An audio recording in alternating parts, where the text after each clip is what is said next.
Hello sa mga ka-lifestyle, this is Marky Lifestyle once again. So for today's video mga ka-lifestyle, let me remind lang you once again, whether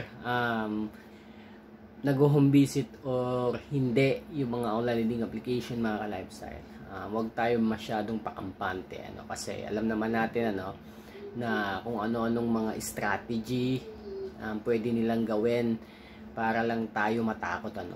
So meron na naman akong mga bagong nalaman about sa mga new strategy ng mga online leading application agent, like for example na pupuntahan yung mga anak mo sa school doon, then kakausapin yung principal. So this information mga ka-lifestyle, sinend lang sa akin to through messenger ng isang mga citizen, or let's say biktima rin ng ganyang klaseng pananakot nowadays na mga online leading application agent. Imagine, anak na yung na-involved, pupuntahan daw, then kakausapin yung principal, ganyan-ganyan. Huwag po kayong matakot sa mga ganyang klaseng pananakot, kasi part pa rin po yan ng kanilang strategy. Maybe yung mga ganyang klaseng mga strategy is coming from ibang collecting agencies na yung mga bumili mismo ng mga abandoned accounts, or let's say mga hindi na nababayaran ng mga accounts. Sila yung mga third party na handang gawin lahat kabalbalan para lamang makasingil.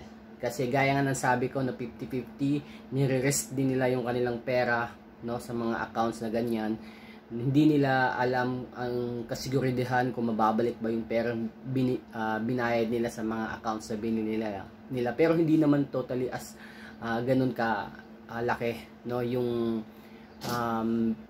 pinambili nila. Like for example, 50,000 yung accounts na hindi na nababayaran, bibilhin lang po nila yan once na in-auction, bibilhin lang po nila yan ng 30,000. So yung 30,000 na yun, pag nakasingil sila, of course, kikita sila, if ever na 50,000 yung binalik sa kanila. Ngayon, etong mga taong to, meron ding iba na madaling makausap, meron ding iba hindi mo talaga mapakikiusapan. Like for example, yung yung tawad-tawad, diba, ganyan-ganyan.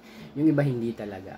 So again, nalaman ko lang itong new information na to sa isang biktima rin ng online leading application na ginago rin ng mga ganitong klaseng mga harassment, na pupuntahan yung paaralan ng kanyang anak, then kakausapin yung principal. Wala pong katotohanan yung ganyang klaseng mga, walang katuturan or walang basihan bakit sila mapupunta doon, for what reason, for kung ano man yung mga reason nila kung bakit nila nasasabi yan sa kanilang mga biktima or sa kanilang mga borrowers.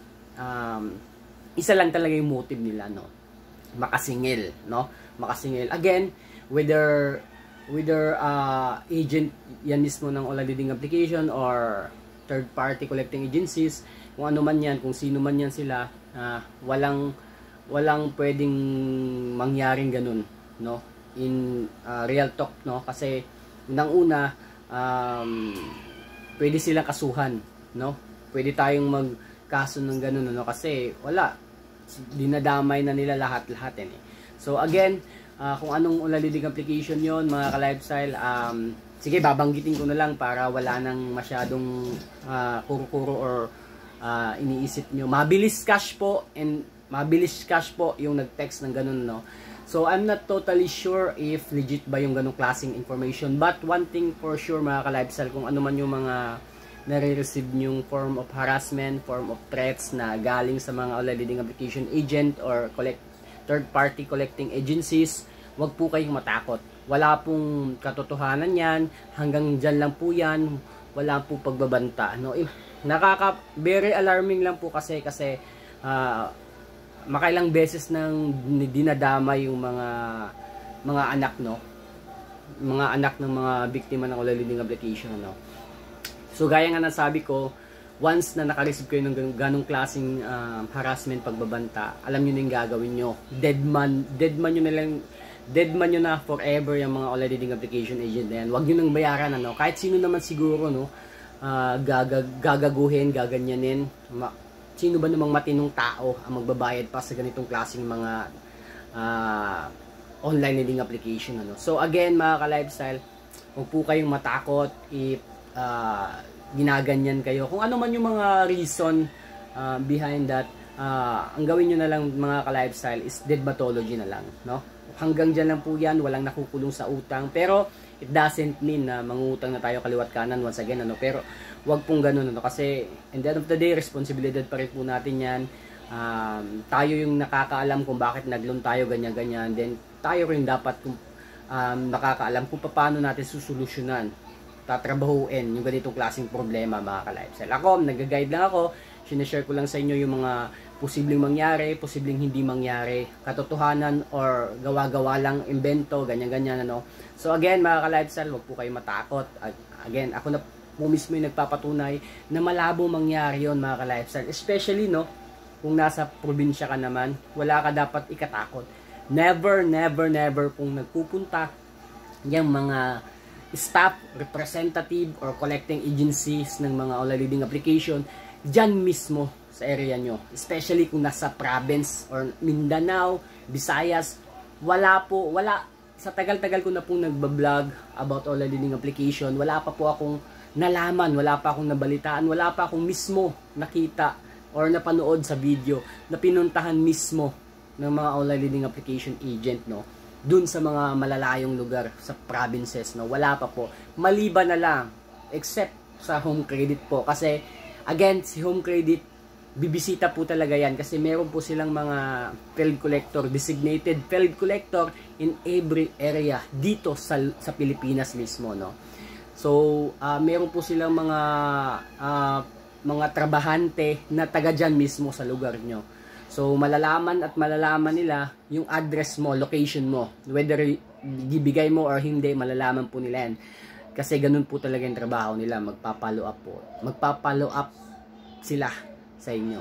So, yun yung kaibahan ng Home Credit sa online lending application, no? Pero, once again, kung wala naman talaga tayong maibabayad, wag po nating pigain, wag po nating pilitin yung sarili natin. Kasi, the more na pinilit natin yung sarili natin, the more na magkakaroon ng kung ano-anong mga hindi magandang thinking, no, sa sarili natin, no. Diyan yung papasok yung depression, na kung ano-ano na lang talaga yung maisip natin, no. So wag naman po sanang ganun, mga ka-lifestyle, no, kasi gaya nga ng sabi ko, lahat po ng problema is may solusyon, ano. Wag po tayo basta-bastang padadala sa ganitong klaseng mga problema. Hindi po kayo nag-iisa sa laban na to, mga ka-lifestyle. In fact, mga ka-lifestyle, no, tinatrabaho na ng mga NBI, yung mga online lending application na napakaraming complaints, no. Napakaraming complaints. Then, basta, alam na ng NBI yan. Then, kahit tayo, alam na natin yung mga online lending application na sobrang haharas, no. So, again, mga ka-lifestyle, kung nagustuhan mo yung pinag-usapan natin, please leave a comment, and then please do like, share, subscribe, and then pakihit na rin yung notification bell nang sige ma-notify po kayo once again sa mga future na uploads natin about online lending application. So yun lang, mga ka-lifestyle. Again, huwag po kayong matakot, no, kung ano-ano man yung mga nare-receive nyong pagbabanta. Hanggang dyan lang po yan, ano. And then huwag po kayong matakot if bibisitahin kayo. Mas maganda kung mabibisita tayo. Pero gaya nga nasabi ko, malabo pa sa kanal na bumisita yung mga online lending application agent sa mga borrowers nila.